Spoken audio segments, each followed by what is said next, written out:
खरगोन शहर के उमरखली रोड स्थित टीवी टावर के पीछे बनी मल्टी के सामने स्थित शासकीय जमीन दिनों दिन अवैध अतिक्रमण की चपेट में आ रही है। अवैध कब्जाधारियों की बसाहट में यहां स्थित जमीन मालिक परेशान हैं।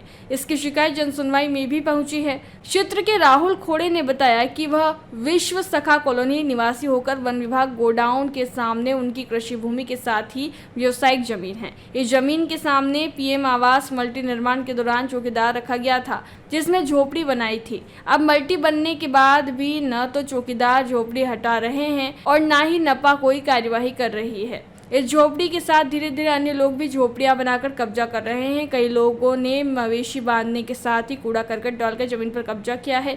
इसके अलावा यहां रह रहे लोग सड़क पर ही गंदगी करने के साथ ही बाथरूम एवं कपड़े का पानी सड़क पर बहा रहे हैं, जिससे आवाजाही में परेशानी के साथ ही गंदगी से लोग बीमार हो रहे हैं। खोड़े ने बताया, रोक टोक करने पर विवाद की स्थिति बनती है, इसलिए शासन प्रशासन से उक्त अवैध कब्जे हटाने की मांग की है। ये लोग मल्टी जब बन रही थी तब एक चौकीदार के लिए टपरी बनाई गई थी और मल्टी बन चुकी है।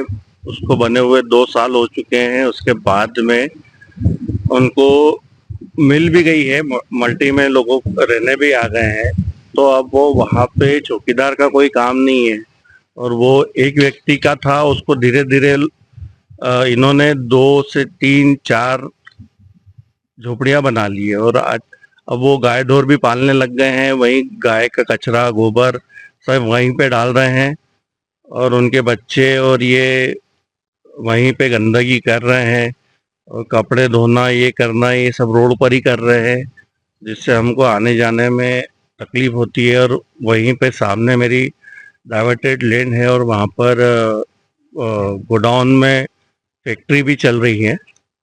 हमको आने जाने में बहुत दिक्कत होती है। नगर पालिका को पिछले साल बारिश के पहले से मैंने बता दिया था, पर अभी तक कोई एक्शन नहीं ले रहे हैं। करते हैं बस यही हो रहा है।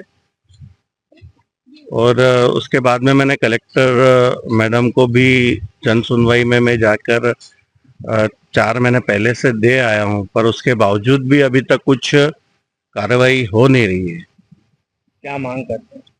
मैं ये चाहता हूँ कि ये टपरियों को जल्दी से जल्दी हटाया जाए। खरगोन से अबरार पठान की ये रिपोर्ट। जयराम जी, किशन काका। राम राम भाई, राम राम। क्या दोनों भाई बैठ के क्या हिसाब लगा रहे हो? ऊटी लहसुन के भाव आ गए क्या?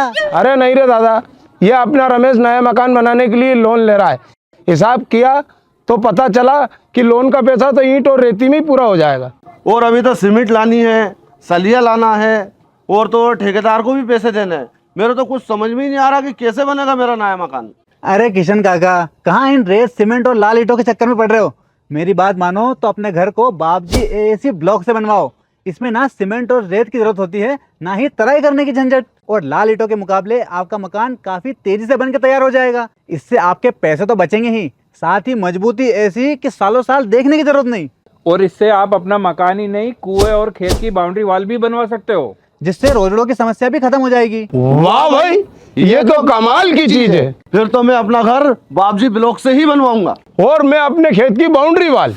ज्यादा जानकारी के लिए स्क्रीन पर दिए गए नंबर पर अभी कॉल करें। बाबजी एएसी ब्लॉक्स, स्टील से मजबूती।